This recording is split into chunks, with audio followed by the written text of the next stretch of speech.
slogans and pronouncements of the finance minister. So what about digital? वजारत अक़लियती उमूर के budget में इजाफा किया गया है। 2022-23 के लिए 5020 करोड़ रुपए मुख्तस किए गए हैं। 210 करोड़ रुपए का इजाफा किया गया है। गुज़िश्ता साल 4800 करोड़ रुपए अक़लियतों के लिए मुख्तस किए गए थे। वहीं आम बजट को मध्य प्रदेश के समाजी तंजीमों और मुस्लिम दानिश्वरों ने इंतहाई मायूस कुन करार दिया और रद्द अमल का इजहार किया। समाजी तंजीमों और मुस्लिम दानिश्वरों का कहना है कि बजट में यूं तो डिजिटल बैंकिंग, केमिकल फ्री खेती, हेल्थ इंफ्रास्ट्रक्चर, नदियों को जोड़ने, 400 नई वंदे भारत ट्रेनें चलाने और मेक इन इंडिया से लाखों मुलाजमत की बात कही गई है, लेकिन हुकूमत के पेश करदा बजट से आम इंसानों को राहत मिलने वाली नहीं है।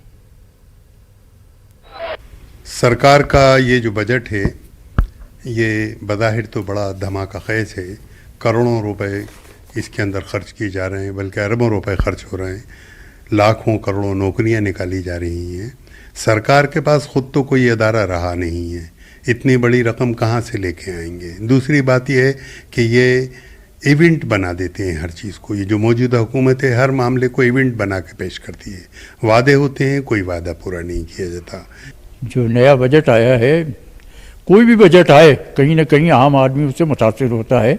ये भी बजट बजाई तो बहुत अच्छा लग रहा, लेकिन जहाँ हमारे यहाँ आज भी गैर तालीम याफ्ता एक बड़ा तबका मौजूद है, वहाँ अगर आप डिजिटल कर रहे हैं बैंक वगैरह का सिस्टम या करेंसी को, तो कैसे उसको मैनेज करेंगे आम आदमी। ये बहुत बड़ी परेशानी। किसानों को आप खाद नहीं दे रहे हैं, देसी खाद इस्तेमाल करो, वो भी एक बहुत बड़ा मसला है कि जाहिर है इतना सब नहीं मिल सकता, बहुत बड़ा हमारा मुल्क है। तो ये सब बातें जो हैं इसका असर एक आम आदमी पे पड़ेगा। मैं तो समझता हूँ कि जो बजट आम आदमी को फ़ायदा ना पहुँचाए उसकी कोई औकात ही नहीं है सही मानों में। हाँ, बजट वो होना चाहिए जिससे आम आदमी को टैक्स से राहत मिले या और दूसरी राहतें मिलें। अब ये एक आई वॉश बजट आया है, इसमें कुछ नहीं है, ना वो एजुकेशन पे कुछ है, ना एम्प्लॉयज़ के लिए जो उन्होंने थोड़ा सा बढ़ा दिया है वो अलग चीज़ है। लेकिन बड़ा मायूस कुन बजट है, इसलिए कि इस पर एजुकेशन पे तो ख़ास तौर से स्ट्रेस देना चाहिए। तो 2 साल से ये कोविड में सब परेशान हो रहे हैं, बच्चों को और एजुकेशन को पिछड़ गए हैं सब।